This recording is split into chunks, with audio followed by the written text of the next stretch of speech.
ধন্যবাদ জনাইছোঁ কাছমাৰা আৰক্ষী বিষয়াক। আজি প্ৰায় 30 বছৰমান হ'ল আমাৰ ইয়াৰ পৰা কোনো জুৱাৰী এতিয়ালৈকে জেললৈ যোৱা নাই। চৰকাৰে যিটো আইন দিছে আইন মৰ্মে আমাৰ কাছমাৰা থানাৰ আৰক্ষী বিষয়াক ধন্যবাদ জ্ঞাপন কৰিছোঁ।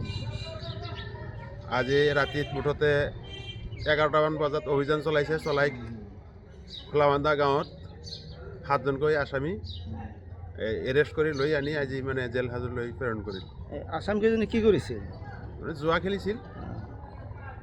জুৱা খেলাৰ সময়ত মানে ৰাতিত তাৰমানে আমাৰ আৰক্ষী বিষয়া সকলে যাই কিনে মানে সিহঁতক এটাক ধৰছে ধৰি কিনে আজি বৰপেটালৈ জেল হাজতলৈ প্ৰেৰণ কৰি দিছে। অনাগত দিনত যাতে এনেকুৱা ধৰণৰ ঘটনা নহয় তাৰ কাৰণে আৰক্ষী বিষয়াক কিয়? তাৰ কাৰণে আমি আৰক্ষী বিষয়াক চিলেক্ট জনাইছোঁ, কাৰণ 20 বছৰে যিখিনি কাম হোৱা নাই আজিলৈকে সেই আমাৰ OC ছাৰ আহি কিনে সেইটো কাম আমাক দেখুৱালে, আমি চালোঁ। সেইকাৰণে আমি আৰক্ষী বিষয়াক আমি চিলেক্ট জনাইছোঁ, ধন্যবাদ জনাইছোঁ। মুঠতে ভৱিষ্যতে যাতে এনেকুৱা কাম আৰু গাঁৱত কিবা বেলেগত জুৱা খেল নহয়, সেইকাৰণে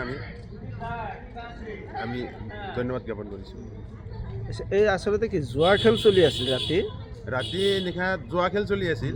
যোৱাকালি নিশা জুৱা খেল খোলাবান্ধা গাঁৱত। খোলাবান্ধা গাঁৱত ঘৰ মালিককো ধৰিছে ন? ঘৰ মালিকে আনছে আৰু যিগিলা মানে আছে সেইগিলা চবকেইটা মানে মুঠতে দাউৰি গুচি গৈছে।